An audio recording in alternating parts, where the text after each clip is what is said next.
So this is a Dyson V8 vacuum. It has this little red lever where you pull up and it drops the load out the bottom, and then you push it down and snap it back in. It has the pinch pull filter here, and it has the rotating filter on the back. On the bottom, my particular one has a serial number that's A1Y, and the battery says sv10, but it is the V8 version of the Dyson battery. I'm going to be showing you how to replace this battery unit with a replacement battery. So to do this, you need to remove 3 screws.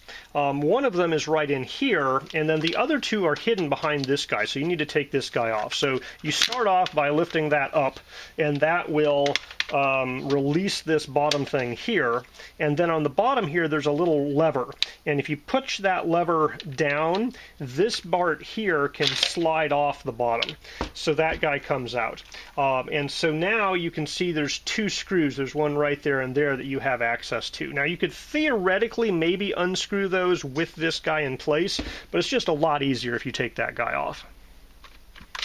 Now you can snap this back down while you're working on it.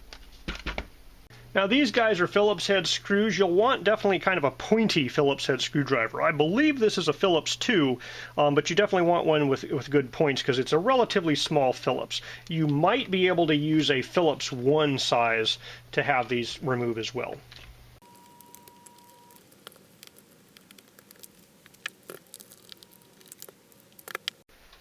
So these screws here are basically almost exactly the same. The 2 from the base of the battery are just a tiny bit shorter. I don't think that length difference really matters. The one that came out of the back of the handle does have a little rubber kind of washer gasket underneath it there.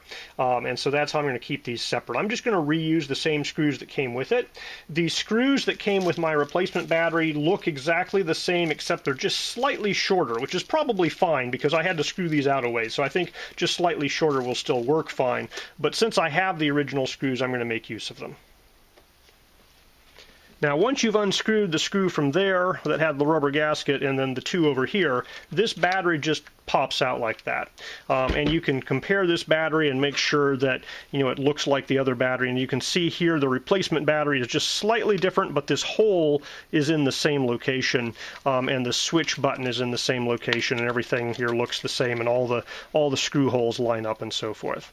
And so now we're going to put the replacement battery back in, and that's just a very simple reverse procedure. Now once you've snapped it in place, it has electrical connection, so even without putting those screws in, you can test it and make sure it's working before you put the screws in.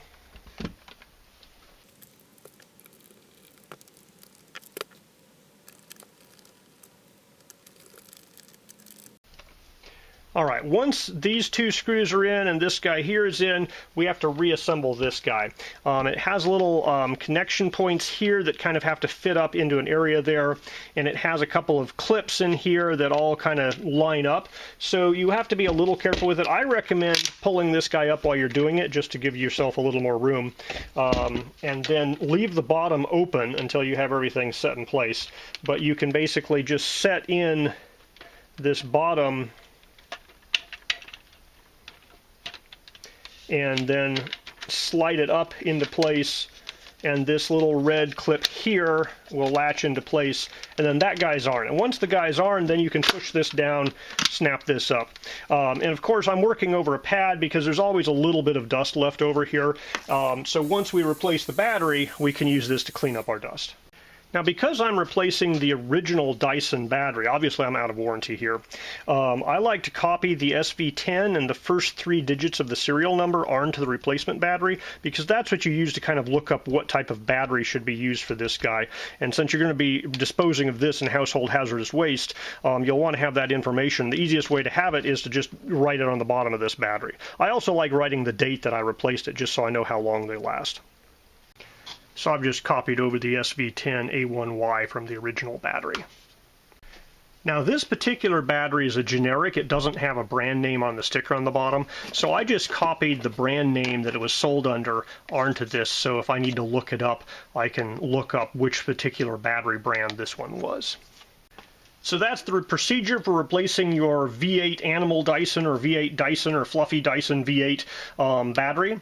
For a review of this specific battery that I just replaced, I'll have a link in the description where you can find this on Amazon, and a link to a YouTube video where I have the actual full review. I'm going to discharge this guy down and give a capacity test, because I don't expect at all it's going to be 129 watt hours. I suspect it's going to be very similar to the original battery, and the original battery was 65 watt hours.